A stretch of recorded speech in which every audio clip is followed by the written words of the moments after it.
In the years immediately following World War II, the United States stood as the world's undisputed superpower. With unmatched industrial output and a monopoly on advanced military technology, American forces were positioned to project absolute dominance across the globe. Halfway across the world, a Vietnamese revolutionary named Ho Chi Minh was proving that nationalist willpower could outmatch a traditional European empire. By 1954, his forces had successfully driven out French colonial rulers, resulting in a nation split into two halves, the communist North and an anti-communist South. To understand why America stepped into this vacuum, look at this map illustrating the political logic of the era. American leaders operated under a concept called the domino theory. They believed that if South Vietnam fell to a communist government, other Asian nations would topple one by one across the region. This theory locked the United States into a rigid strategy. A regional fight for independence was calculated as an existential threat to global democracy, making American military intervention inevitable. The commitment started with money and advisors, but soon exploded. The United States eventually poured endless funding and over 500,000 ground troops into the jungles of South Vietnam. They brought a level of mobility never seen in prior conflicts to the battlefield. Fleets of helicopters thundered across the sky, carrying entire combat units deep into hostile zones in minutes, a maneuver that would take days on foot. Equipped with the heaviest firepower on Earth, American commanders were confident. They viewed their machinery and logistics as a mathematical guarantee of a swift, decisive victory. This technological military machine was now on a collision course with a landscape and an enemy that ignored the traditional rules of warfare. Viet Cong guerrilla fighters negated American artillery and air support by refusing to stand still for a conventional battle. Instead, they weaponized the terrain itself. They carved out miles of complex underground tunnel networks to move entirely undetected. Above ground, they rigged the dense foliage with low-tech, deadly booby traps fashioned from bamboo spikes and stolen explosives. To supply this shadow army, they relied on a network known as the Ho Chi Minh Trail. Running hidden through neighboring Laos and Cambodia, this vast system sidestepped American technology with relentless human labor.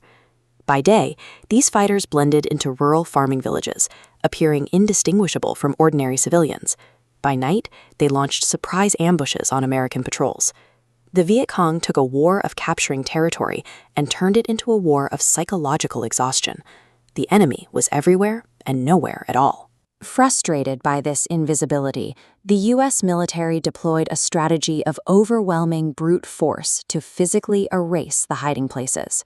Massive B-52 bombers flew at high altitudes, dropping enormous payloads in carpet bombing campaigns that obliterated miles of dense forest and suspected enemy strongholds. Down below, incendiary weapons like napalm were deployed, instantly incinerating vast stretches of the jungle canopy in towering fireballs. The military began the first wide-scale use of chemical defoliants to deny the enemy any natural cover. Helicopter vegetation. This apocalyptic approach failed to produce a military result. It demonstrated that immense technological destruction could not locate an enemy deeply embedded within the land and the local population. On the ground, the conditions deteriorated. Young American soldiers faced intense heat, disease, and constant exhaustion, ground down by the paranoia of hunting an enemy they rarely saw. A major turning point arrived in 1968 during the Vietnamese New Year, a holiday known as Tet. Communist forces launched a massive, synchronized surprise attack across dozens of targets in South Vietnam, even breaching the U.S. Embassy compound in Saigon. While the offensive was a tactical failure for the North, the visual of American troops fighting through the bombed-out streets of an Allied capital was a devastating psychological blow. Until that moment, the American public had been told victory was near. Tet proved the United States was fighting a motivated enemy, willing to absorb infinite losses to outlast them. This realization reached the American public with speed. Vietnam was the first war where unvarnished footage of burning villages and body bags was broadcast directly into American homes every night. Viewers experienced deep skepticism as the horrific realities they watched on screen directly contradicted the optimistic press briefings delivered by government officials. Domestic support collapsed. University students organized massive street demonstrations, protests erupted across major cities, and the social fabric of the country tore as families divided over the conflict. The collapse of public trust at home paralyzed the government's ability to continue the war effort. By the early 1970s, as domestic pressure peaked, American leaders engaged in peace negotiations.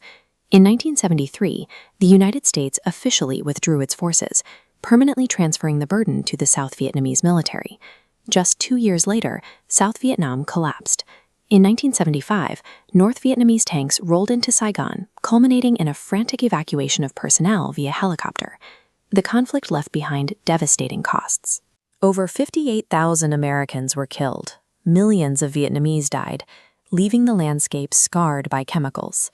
The Vietnam War forced the United States to confront the limits of military power. It proved that advanced technology and firepower cannot overcome a population determined to fight for its own independence.